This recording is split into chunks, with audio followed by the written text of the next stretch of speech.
दुष्टता का फल की कहानी। अरमान और चिराग एक ही ऑफिस में काम करते थे। दोनों में मित्रता भी थी, परंतु काम और बुद्धिमानी के मामले में चिराग जहां होशियार था, वहीं अरमान की कामचोरी और सहयोगिता के प्रति जलन से भी सभी वाकिफ थे।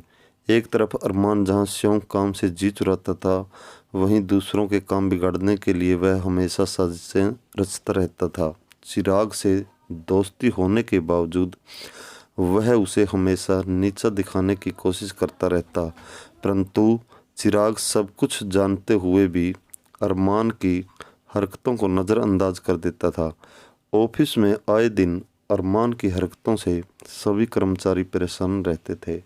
एक दिन तब हद हो गई जब ऑफिस के खाते में गड़बड़ी पाई गई। अरमान और चिराग ऑफिस में कंपनी का हिसाब किताब रखने वाले लेखा विभाग में कार्यरत थे। चिराग की बुद्धिमत्ता और उसकी ईमानदारी को देखते हुए कंपनी ने लेखा जोखा का भार उसे सौंपा था। चिराग सुलझे हुए तरीके से अपनी जिम्मेदारी को निभा भी रहा था। सभी उसके कामों की तारीफ भी करते थे। यही बात चिराग के कनिष्ठ के तौर पर काम कर रहे अरमान को नागवार लगती थी। दुष्टता में वह चिराग को बदनाम करने के लिए साजिशें रचता रहता था। चिराग को बदनाम करने की कोशिश तो उसने कई बार की थी, परंतु हर बार उसे मुंह की खानी पड़ती थी। अंततः एक दिन ऐसा आया कि अरमान की दुष्ट कारगुजारी की वजह से चिराग बहुत बड़ी मुसीबत में फंस गया।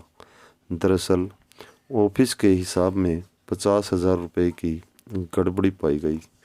पैसे के गड़बड़ी के खबर से पूरे ऑफिस में हंगामा मच गया। जांच में पता चला कि लेखा विभाग में छोटे खर्चों के लिए रखे गए रकम में से 50,000 रुपये चुराए गए हैं।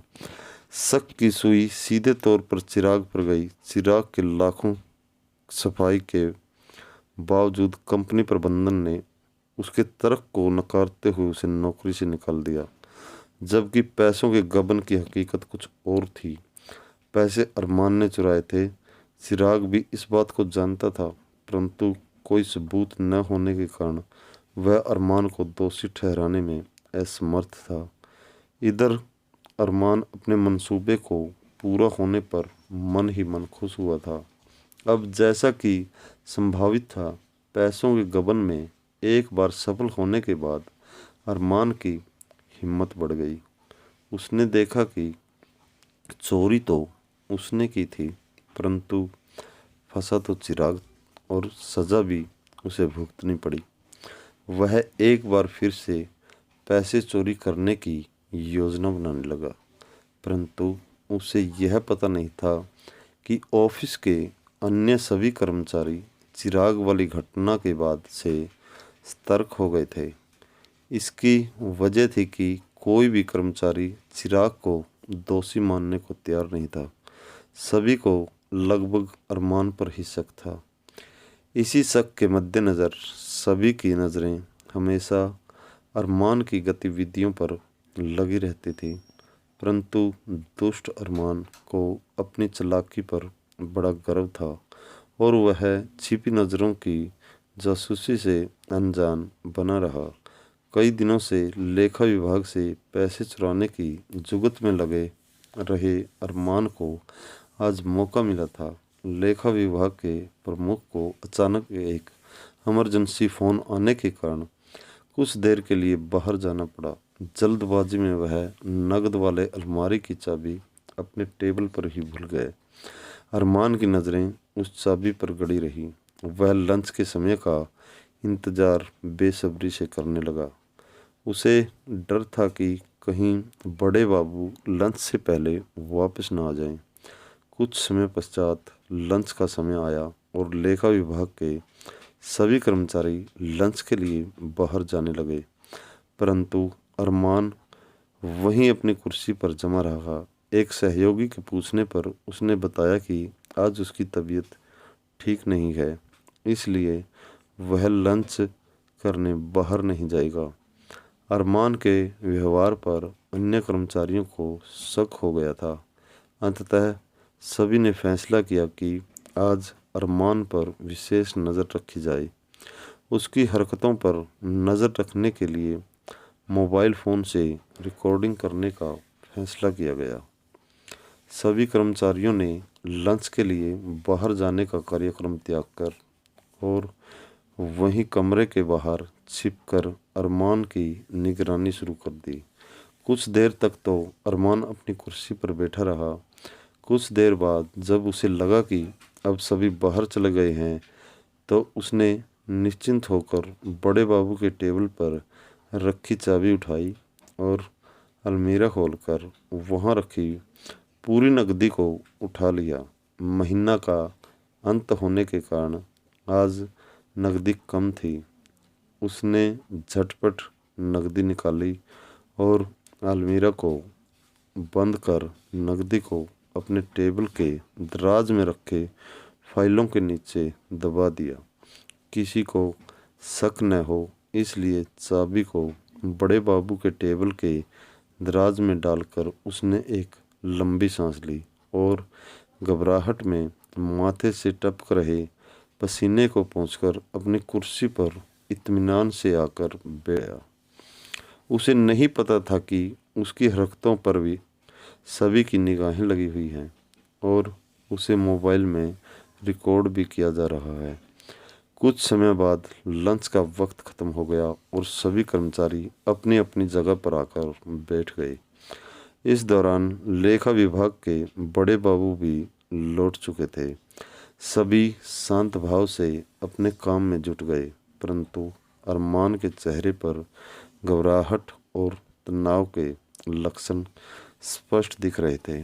बड़े बाबू को याद आ गया था कि अलमीरा की चाबी वे टेबल पर ही भूल आए हैं, इसलिए आते ही पहले तो उन्होंने चाबी खोजनी शुरू की। इधर उधर खोजने के बाद जब उन्होंने दराज खोला तो उन्हें चाबी वहीं पड़ी हुई मिली। चाबी मिलने पर उन्हें सुकून मिला और फिर वे नकदी रखने वाले अलमीरा की ओर बढ़े। बड़े बाबू की हरकतों को अरमान तिरछी नज़रों से देख रहा था। जब उसने देखा कि वे अलमीरा की ओर बढ़ रहे हैं तो उसकी दिल की धड़कनें बढ़ गई। इस बीच अलमीरा खोलते ही बड़े बाबू चीख पड़े, पैसा कहाँ गया? बड़े बाबू की चीख सुनते ही सभी कर्मचारी अपनी जगह से उठकर उस ओर भागे। सभी ने देखा कि अलमीरा में नकदी नहीं है। एक बार फिर से पूरे ऑफिस में कोहराम मच गया। डर के मारे बड़े बाबू के आंखों में आंसू आ गए थे। उन्होंने अपने आप को निर्दोष बताया। इसी बीच कंपनी के मालिक भी वहां आ गए और बड़े बाबू से बोले कि मैं जानता हूं कि आप निर्दोष हैं और केवल हम नहीं बल्कि सभी लोग जानते हैं कि चोरी किसने की है। आपसे पहले चोरी की जानकारी मेरे पास पहुंच चुकी है और वह भी सबूत के साथ। हमने पुलिस को भी बुला लिया है। फिर भी मैं एक मौका उसको देना चाहता हूं जिसने चोरी की है। अगर वह स्वयं स्वीकार कर लेगा तो उसे पुलिस के हवाले नहीं किया जाएगा। इतना सुनते ही अरमान परेशान हो उठा और धीरे से खिसकते हुए वहाँ से भागने की कोशिश करने लगा।